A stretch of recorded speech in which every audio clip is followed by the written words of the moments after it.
গত নির্বাচনে মনোনয়ন বাণিজ্য করায় মামলা হয়েছে জাতীয় পার্টির নেতা মশিউর রহমান রাঙা ও সাবেক এমপি পনির উদ্দিনের বিরুদ্ধে। সোমবার এমন তথ্য দিয়ে দুদক মহাপরিচালক জানান, এবারও মনোনয়ন বাণিজ্য হচ্ছে কিনা সেদিকে নজর আছে তাদের। এদিকে সাবেক গণপূর্ত প্রতিমন্ত্রী শরীফ আহমেদের বিরুদ্ধে চার্জশিট দিয়েছে দুদক, জানাচ্ছেন ইমতিয়াজ সনি। দ্বাদশ সংসদ নির্বাচনে দলীয় নমিনেশন পাইয়ে দিতে সাবেক এমপি পনির উদ্দিন আহমেদের কাছ থেকে 1,70,00,000 টাকা ঘুষ নেন জাতীয় পার্টির সাবেক মহাসচিব মশিউর রহমান রাঙা। এই লেনদেনের প্রমাণ পাওয়ায় উভয়ের বিরুদ্ধে মামলা করেছে দুর্নীতি দমন কমিশন। মহাসচিব ও জাতীয় পার্টির প্রেসিডিয়াম সদস্য পদে বহাল থাকা অবস্থায় এবং ব্যবসায়িক সম্পর্ক না থাকা সত্ত্বেও অভিযোগ সংশ্লিষ্ট পনির উদ্দিন আহমেদকে দ্বাদশ সংসদ নির্বাচনে অংশগ্রহণের জন্য সুযোগ তৈরি করে দিয়ে 1,70,00,000 টাকারও বেশি ক্লিংকার বেশি থাকলে সিমেন্ট বেশি খাঁটি।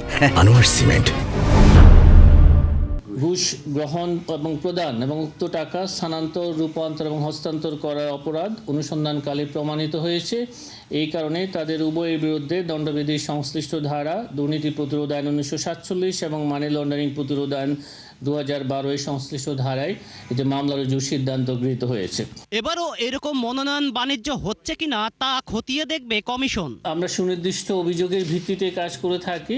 সুনির্দিষ্ট অভিযোগ পেলে অবশ্যই সেই বিষয়গুলো এই সংক্রান্ত যে কমিটি রয়েছে তারা এই বিষয়গুলো নিয়ে কাজ করবে। এছাড়া দুর্নীতির মামলায় সাবেক গণপূর্ত প্রতিমন্ত্রী শরীফ আহমেদের বিরুদ্ধে চার্জশিট দাখিল করেছে দুদক। জনাব শরীফ আহমেদ, প্রাক্তন সংসদ সদস্য, ময়মনসিংহ 2 এবং সাবেক। ইমতিয়াজ সনি, 71, ঢাকা।